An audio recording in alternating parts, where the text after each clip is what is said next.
Police की और फौजी की दोनों की ही ऐसी नौकरी है जिसमें छुट्टी ना के बराबर मिलती है, लेकिन जब एक फौजी को छुट्टी मिलती है तो उसकी खुशी का ठिकाना नहीं था और वो ये खबर ना ही अपनी पत्नी और बच्चों को नहीं देता, बल्कि वो ये सोचता है कि वो चुपके से अपने घर पर जाएगा, अपनी पत्नी बच्चों को सरप्राइज़ देगा, उनकी खुशी का ठिकाना नहीं होगा और वो डायरेक्ट अपने घर पहुंचता है आधी रात को।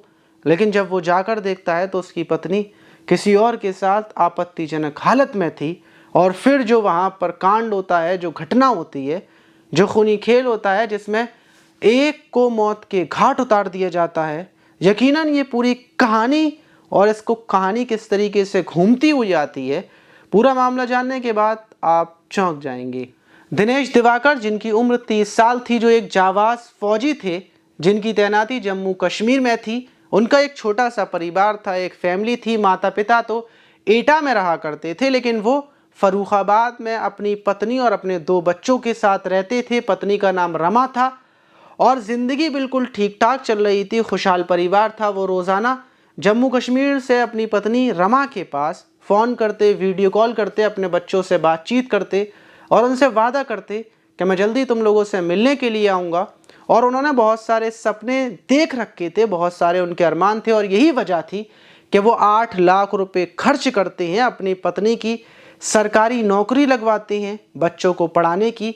अब ज़िंदगी बिल्कुल सेट हो चुकी थी और सब कुछ बिल्कुल ठीक ठाक चल रहा था। लेकिन इसी बीच दिनेश के पास उड़ती उड़ती खबर पहुंचती है कि तुम्हारी पत्नी रमा के अवैध संबंध गांव के ही एक युवक के साथ चल रहे हैं, वो उससे मिलती है, झुलती है। लेकिन जब ये बात दिनेश को पता चलती है तो दिनेश इस पर यकीन नहीं करते, क्योंकि रमा दिनेश से प्यार करने के वादे बढ़ती थी, कस्में खाती थी और दिनेश को यकीन था कि नहीं, रमा तो मुझसे ही प्यार करती है, वो मेरे साथ ऐसा नहीं कर सकती। ऐसी खबरें उड़ती उड़ाती आती रहती हैं और वो इस बात को भूल जाते हैं। वक्त गुजरता रहता है और 6 तारीख को दिनेश को अचानक से खुशखबरी मिलती है कि उनको 15 दिन की छुट्टी मिल चुकी है। डायरेक्ट इस खुशखबरी को सुनने के बाद वो अपनी पत्नी को नहीं बताते, अपने बच्चों को नहीं बताते, बल्कि वो एटा फ़ोन करते हैं अपने बड़े भाई रमेश चंद्र के पास और उनको बताते हैं कि मुझे 15 दिन की छुट्टी मिल चुकी है, मैं घर आ रहा हूँ और उसके बाद मैं तुमसे मिलने के लिए भी आऊँगा। उससे बड़े भाई बोलते हैं कि ठीक है, तुम घर के लिए रवाना तो हो रहे हो, लेकिन मुझे रास्ते में फ़ोन करते रहना और जब तुम घर पहुँच जाओ तो अभी मुझे फ़ोन कर बताना। दिनेश बोलते हैं ठीक है और दिनेश 6 तारीख को ही वहाँ से निकल जाते हैं फर्रुखाबाद के लिए और बस में बैठकर सफ़र करने लगते हैं। लेकिन ये बात ना ही उनकी पत्नी रमा को पता थी, ना ही उनके बच्चों को। वो लोग बिल्कुल बेखबर थे और दिनेश इधर बहुत सारे गिफ्ट, तोहफे लेकर अपनी पत्नी और बच्चों के लिए, उनसे मिलने के लिए बेताब थे। उनको यकीन था कि जैसे ही पत्नी उनको देखेगी फ़ौरन गले लगा लेगी और रात 1 बजे के टाइम पर वो अपने दरवाजे पर आते हैं। वो गेट को बजाते हैं, अपनी पत्नी को फ़ोन करते हैं, लेकिन पत्नी अंदर से कोई रिस्पॉन्स नहीं देती। काफ़ी देर तक दिनेश खड़े रहते हैं। उसी बीच दिनेश अपने भाई रमेश को फ़ोन करते हैं, उससे बोलते हैं कि मैं घर आ चुका हूँ, घबराना मत, अब तुम सो जाओ, आराम कर लो और एक दो दिन के बाद मैं तुमसे मिलने के लिए आता हूँ। और फिर से वो अपने गेट बजाना शुरू कर देते हैं, लेकिन अभी तक पत्नी रमा अंदर से बाहर निकल कर नहीं आई थी। अब उनको शक होने लगता है। दिनेश जब ज़्यादा देर तक खड़े रहते हैं तो वो चीखते हैं, चिल्लाते हैं और फिर पत्नी आती है। लगभग 15 मिनट के बाद गेट को खोलती है और वो काफ़ी ज़्यादा हड़बड़ाई हुई थी, उसके बाल खुले हुए थे और कपड़ों की हालत भी अस्त से व्यस्त हो रही थी। तो वो फ़ौरन दिनेश समझ जाते हैं कि दाल में ज़रूर कुछ काला है, ये किसी के साथ संबंध बनाकर आई है, इसकी हालत बता रही है, क्योंकि ये पसीने में तरवतर हो रही है। और डायरेक्ट दिनेश अपनी पत्नी रमा को धक्का देकर घर के अंदर घुस जाते हैं। उनको पता था कि अंदर इसका प्रेमी छुपा होगा, क्योंकि कूदने का कोई रास्ता नहीं था। और अंदर जाकर वो सारे कमरों में चेक करते हैं। दोनों बच्चे रूम में सोए हुए थे। पूरे घर में लगभग 10 मिनट तक वो उसके प्रेमी को ढूंढते हैं, लेकिन प्रेमी नहीं मिलता। और उसके बाद वो रमा को मारते हैं, पीटते हैं, उससे बोलते हैं तूने मेरे साथ धोखा किया, दगा की, तूने अपने प्रेमी को यहाँ से भगा दिया है, ये काम तूने बिल्कुल भी अच्छा नहीं किया मुझे धोखा देकर।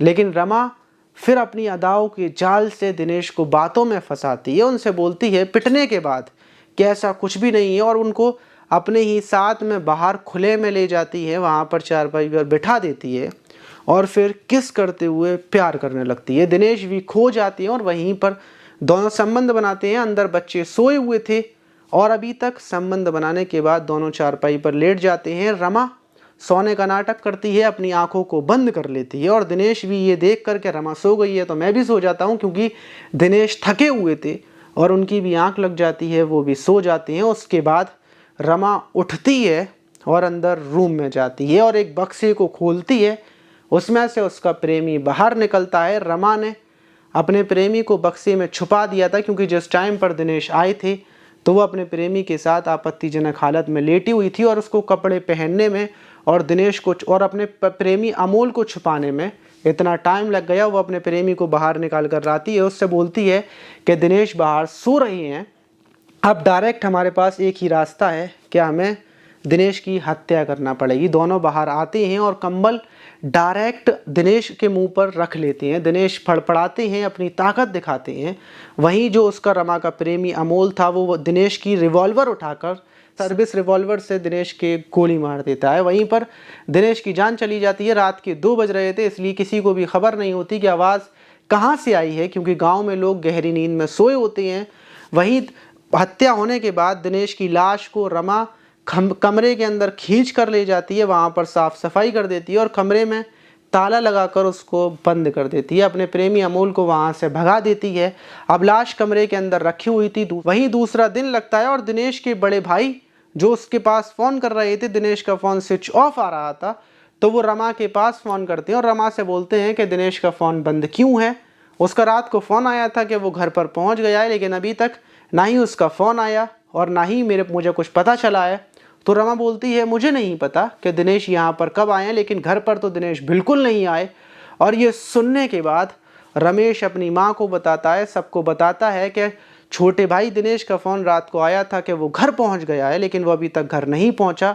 और किसी अनहोनी का अंदाज़ा भाई को हो जाता है और वो फ़ौरन एटा से फर्रुखाबाद के लिए रवाना हो जाता है। उधर रमा अपने प्रेमी को फ़ोन करती है कि ऐसा करो, कुछ पेट्रोल की बोतल पेट्रोल ले आओ और यहाँ पर स्कूटी लेकर घर आ जाओ। प्रेमी अमोल पेट्रोल की बोतल लाता है, स्कूटी से रमा के घर पहुँचता है और रात के टाइम ही वो लोग दिनेश की लाश पर पेट्रोल डालकर उसको आग लगा देते हैं। आग से जलाने के बाद उस लाश को बोरे में रखते हैं। स्कूटी पर रखकर अमोल के साथ वो लोग एक खेत में पहुँचते हैं जो रास्ता आने का था वहीं पर, और लाश को फेंक आते हैं। रमा वापस आ जाती है। दूसरी तरफ दिनेश का बड़ा भाई भी रात को ही रमा के घर आता है। वहीं जैसे ही सुबह होती है तो खेतों में अधजली लाश मिलती है, लेकिन इस खबर के बाद रमा शिनाख्त करने के लिए नहीं जाती, क्योंकि उसका पति भी गायब था, लेकिन फिर भी वो शिनाख्त करने नहीं जाती कि हो सकता है वो दिनेश की लाश हो। वो घर पर बैठी रहती है, लेकिन उसका भाई जो रमेश था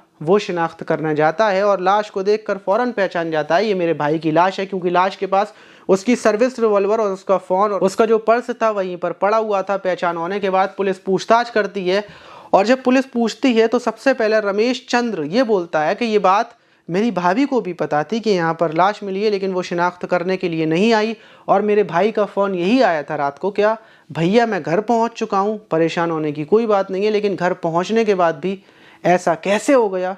वहीं दिनेश की जब पुलिस कॉल डिटेल्स चेक करती है तो लोकेशन दिनेश के ही घर की आती है। सारी सुइयाँ रमा की तरफ चली जाती हैं। पुलिस रमा को गिरफ्तार कर उससे जब पूछताछ करती है तो वो अपना जुर्म, अपना गुनाह कबूल कर लेती है और ये कहानी बताती है कि कैसे उसने हत्या की। अमोल के साथ मिलकर उसके प्रेमी को भी गिरफ्तार कर लिया जाता है। दोनों को उठाकर पुलिस जेल भेज देती है। लेकिन हर कोई हैरान हो जाता है कि आखिर ऐसा उसके प्रेमी में क्या था जो उसने प्रेमी के लिए अपने पति की हत्या कर दी। जिस पति ने उसके साथ ज़िंदगी भर साथ रहने का फैसला किया था, उसी पति की उसने हत्या कर डाली। मेरा भी आप लोगों से सिर्फ एक ही सवाल है कि आखिर जो लड़कियां होती हैं, महिलाएं होती हैं, उनको अपने प्रेमी में ऐसा क्या नज़र आता है कि वो अपने प्रेमी के लिए अपने पति की हत्या कर डालती हैं। जिस पति से उन्होंने शादी की थी, जिस पति के साथ रहती हैं, खाती हैं, पीती हैं, सोती हैं, वो उसी पति की हत्या कर देती हैं सिर्फ उस प्रेमी के लिए जिससे कुछ घंटों बातचीत होती है, कभी कभार मुलाकात होती है। अपनी राय कमेंट बॉक्स में ज़रूर दीजिएगा। मैं भी देखता हूँ कि आप में क्राइम की न्यूज़ देख कर कितना ज़्यादा दिमाग आ गया है। लेकिन शायद जल्दी से कमेंट कीजिए और जो भी आपके दिमाग में आया हो वो कमेंट कीजिए, लेकिन मैं आपको बताता हूँ कि आखिर ऐसा क्यों होता है। तो देखिए, जो चीज़ हमारे पास होती है, आप एग्जाम्पल किसी भी चीज़ को ले लीजिए, जैसे कि मेरे पास ये फ़ोन है, तो इस फ़ोन जो मेरे पास है, इसकी अहमियत मेरे लिए, इसकी कदर मेरे लिए कम हो जाएगी, क्योंकि ये 24 घंटे मेरे पास है, हर टाइम मेरे लिए मेरे सामने है। जब भी मुझे ज़रूरत पड़ती है मैं उसको उठा लेता हूँ, यूज़ कर लेता हूँ, तो इसकी अहमियत मेरे लिए कम हो जाएगी। जो दूसरा फ़ोन होगा जो मुझे कभी कभी मिलता होगा, उसकी अहमियत ज़्यादा हो जाती है। जैसे कि आप कोई चीज़ खाना पसंद करते हैं, चिकन हो या फिर कोई भी चीज़ हो, अगर वो आपके पास आ जाए या फिर जिस रेस्टोरेंट की आपको पसंद है उसी रेस्टोरेंट में आप रहना चालू कर दें, तो उस चीज़ से आपका मन भर जाएगा और आपको बाहर की दाल पसंद आने लगेगी। घर में चिकन होगा फिर भी आपका मन दाल खाने का होगा। तो इसी तरीके से ये प्रेम कहानी का और अवैध संबंधों का मामला है, और इसी में इंसान उलझ जाता है और हत्याओं की और मर्डर की घटनाओं को अंजाम देता है, जिसके बाद ज़िंदगी भी ख़त्म हो जाती है, दुनिया ख़त्म हो जाती है और सारी ज़िंदगी फिर जेल में रहने को मिलता है। आप ऐसी घटनाओं पर क्या बोलना चाहिए कमेंट बॉक्स में ज़रूर बताइएगा।